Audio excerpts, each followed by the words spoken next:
This is The Switch, finding solutions to support sustainable living and combat climate change at the individual level. Brought to you by the Fur Bearers. I'm Mike Howie, and I'm with Dr. Teale Phelps Bondaroff of the Greater Victoria Placemaking Network, talking about the Pocket Places Project and Little Free Libraries. So let's start out with what placemaking is and how that's going to play a role in all of this. Placemaking, I always describe placemaking as softening the hard edges of the urban landscape. So examples of placemaking might be installing a little free library box. It may be a street piano, fairy doors that people stick on trees, chalk drawings. Here in Victoria, we had a wish tree where people would just put pleasant messages in little paper and hang it on a tree. Sure. We have pole painting. And so the idea is you're ultimately creating spaces in public where people can meet and interact. And one of the things I've always described what placemaking as doing is creating space for people to meet and talk. In our urban landscape, there aren't a lot of places where people will just casually bump into each other and talk to strangers. It just doesn't happen unless you're in like the line for the supermarket. But if you design public spaces differently, you can actually foster connectivity, and that ultimately builds community. And little free libraries are the quintessential example of that. I describe them as coral reefs for community. Because I like that. yeah, and every time I go out and meet at a little library, I meet people. The other day I was out jogging and I bumped into a woman at a little library. She was topping up books, as was I. And we talked for like 30 minutes. And the reason we stopped was the bugs. And it turns out she went to the same art college as my mother, and she gave her a button and I gave her a book, and I have a new friend. That's not a kind of interaction you normally have in the typical sort of bleak urban landscape. Oh, not at all. Design the space differently, you can actually create connections like that. And I've got one at the end of my street. It's actually on a property that is a long-term care home for adults with disabilities. And it gets used for all kinds of things. So it's, of course, a place where people, and I've dropped books there and picked up the occasional book, and there's always people there. But that's not the only thing. It's not just a depository for unwanted books. It becomes almost a little trading post in the community, I found. Well, this is the amazing thing. So just for a bit of background for folks at home, little free libraries are little book boxes that are usually on public space, but can be on private space as well. And they operate on the give a book, take a book principle. And here in Victoria, we have over 500 little free libraries. We cut the ribbon on number 500 last Sunday. And these little libraries, they have all sorts of different kinds of designs. So I've been helping build them, and they are old newspaper boxes that have been upcycled. Yeah. But some people will take a canoe. In Esquimalt, where we have a military base, someone has nailed a barracks box to a tree. There's ones that are shaped like little British phone booths. There's ones that are covered in cartoon characters. And so there's a lot of creativity. But there's another level of creativity, as you were just mentioning, which is people will iterate on the principle of little free libraries, and you'll find them dedicated to sometimes specific books and sometimes other things. So here in Victoria, for example, we have little free libraries for poetry, children's books. There are puzzle exchanges. We have 4 puzzle exchanges and board games. I found some great board games in one the other day. And then we also have little free libraries for things other than books. So there's for toys. There's a little free library for plants. There's 3 little plant stands here in town. I'm just currently helping a friend to set up a little free seed library, which is a great way of swapping seeds in communities. And then on top of that, though, you have little boxes for household items. And there's ones there during the pandemic, people were dropping off masks at little libraries, handmade masks. There's naloxone I've seen at little libraries. We have little free art galleries here in Victoria where people will actually have art supplies or their paintings up, and That's a awesome. little glass window. And you've also seen some other really innovative ones. In Vancouver, there's a little free library for menstrual products, which is a great way of ending period poverty. Yeah, and so one of the things that really excites me about these is people take a simple idea of a box full of books in public, and then they just iterate and come up with amazing ideas. We see them used frequently for basic kitchen supplies, for food. People say, oh, I bought 3 of these and I only needed 2. I'll take this pasta jar and put it in the box. And within an hour, it's gone to someone who can use it.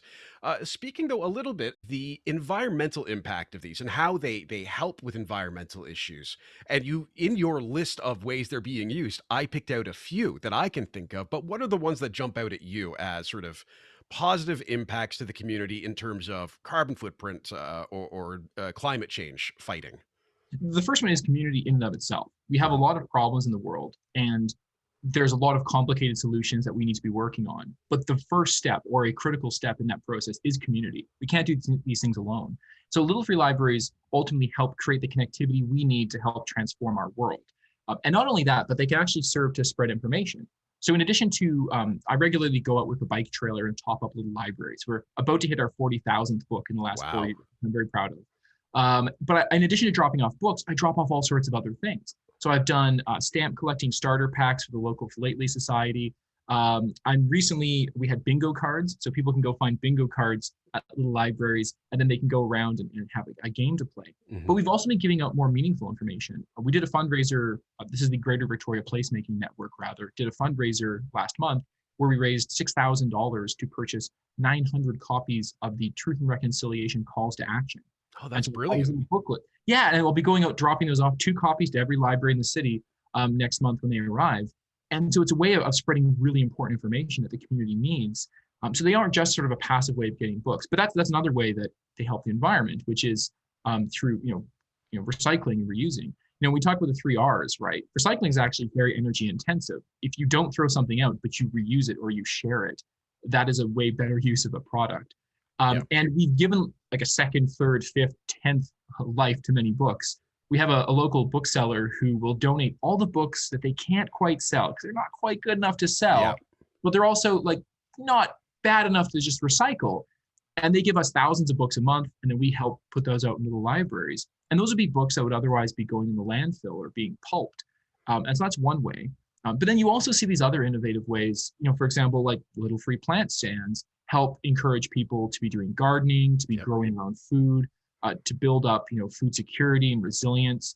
So it's kind of one of those aspects. And I think really the ultimate aspect of little libraries that makes them a vehicle for public and community change is building community.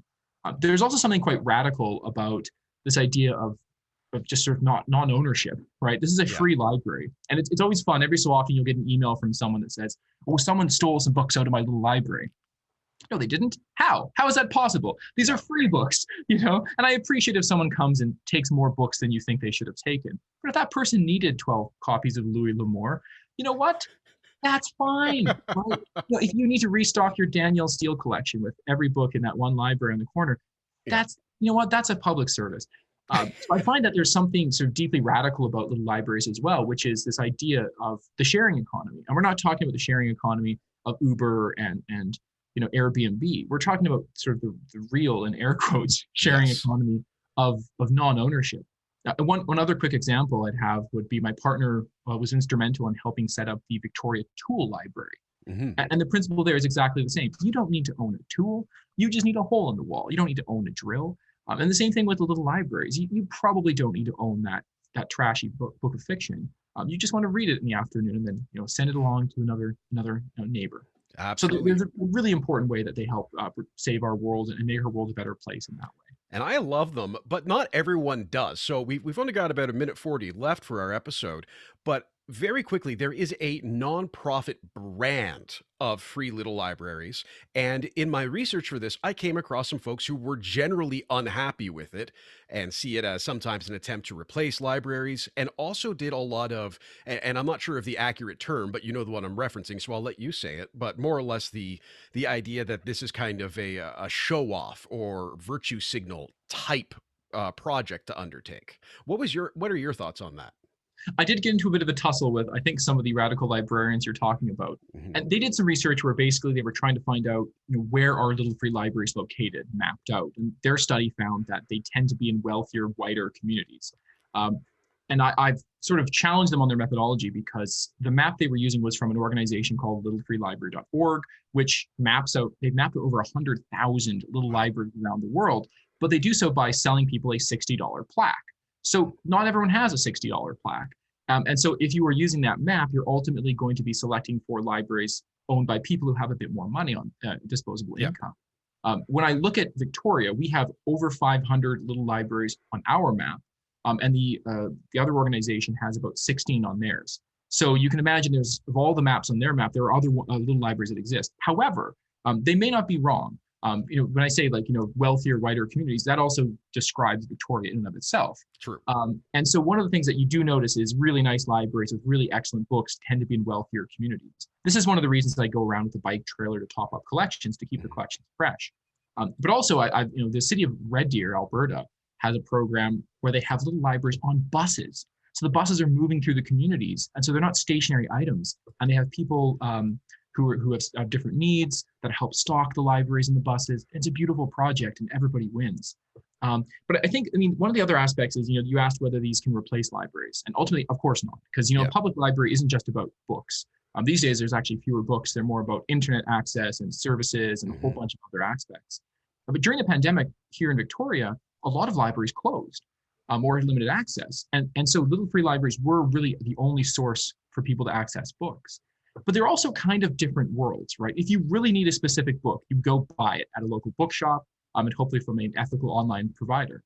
But if you are looking for a book that just came out and you don't want to own it, you go to the library. But if you want to inject whimsy into your life and go on an urban adventure and just run into a book called, for example, Queen Victoria Demon Hunter that I found at a library last week, you go to a little free library. So it's a different adventure that you have. They're not replacing, they're supplementing little libraries. And they're really encouraging people to interact with books. And I've been running this project now for 4 years. It's called the Pocket Places Project, and people can find out more information about building their own libraries on our websites. They can see the whole Victoria map and read a bunch of blog posts we've done. And one of the things that I always get emails about are, do you have more children's books? Because children's books just disappear off the library shelves. And that's because kids love libraries. They love finding a book box and just getting a party favor to take home.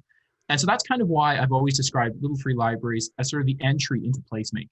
Because there's more complicated placemaking projects. Tuning a street piano every day in the winter at Edmonton is a serious undertaking. And a lot of placemaking is very passive. So you may have a piece of public art that you walk past and it gives a little bit of joy to your life, but it's very hard to measure. But with little libraries, you get a book to take home. It's a party favor. It sticks with you, and you have something you can share and physically interact with. And that really makes it a very interactive piece of placemaking and really shows people how, by transforming our urban environments, by building community, we can make the world a better place. Awesome. And folks who want to learn more, check out victoriaplacemaking.ca or teale.ca, Teale, which is all of your projects, which I quite enjoy checking in on. Thanks for joining us, Teale. Always a pleasure. Want to learn more about this week's episode and how your choices can benefit wildlife and their habitat? View the show notes in your app or visit defenderradio.com. To learn more about the fur bearers, visit thefurbearers.com or find them on Facebook, Twitter, and Instagram. Follow host Michael Howie on social media with @HowieMichael on Instagram or Defender Radio Podcast on Facebook.